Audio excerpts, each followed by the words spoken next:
Good evening. A major blunder in how New Mexico handles its safe haven baby boxes. This is where mothers are told they can anonymously surrender a newborn. This problem now has lawmakers trying to rush a bill through the roundhouse to fix it. News 13's Annalisa Pardo talked with the Baby Box founder and the CYFD secretary about how this happened and where we go from here. She has this story. They've been advertised as a safe and anonymous place where mothers can surrender their newborns, no questions asked.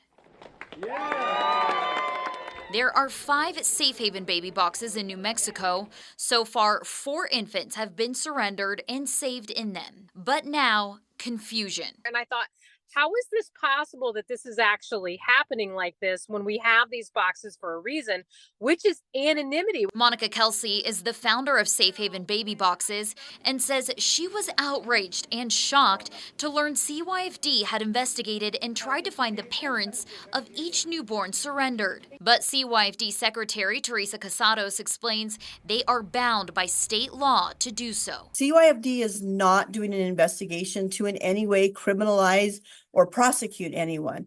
Our investigation really is just to make sure that any efforts that we're making to locate the mother are to make sure that she is safe.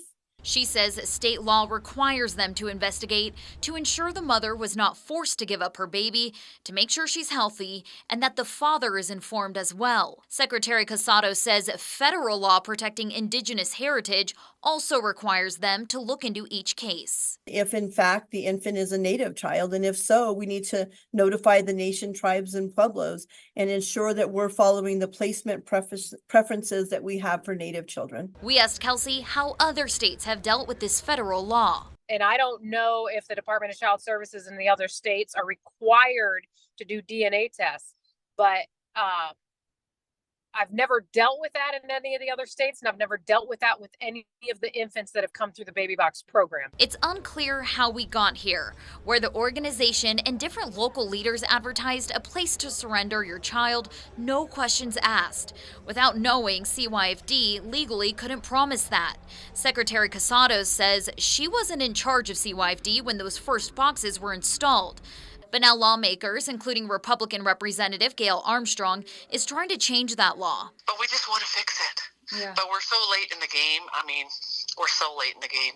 Introducing new legislation that aims to keep CYFD from investigating unless the infant has signs of neglect or abuse. My legislation would be a quick fix, but it wouldn't be a total fix. So far, she says it hasn't moved forward with just hours left in the session. While the next steps on how to fix this aren't ironed out, everyone does agree on the need to protect the parents and surrendered newborns. And it has to be changed. If we're going to allow these women anonymity, we've got to change this law.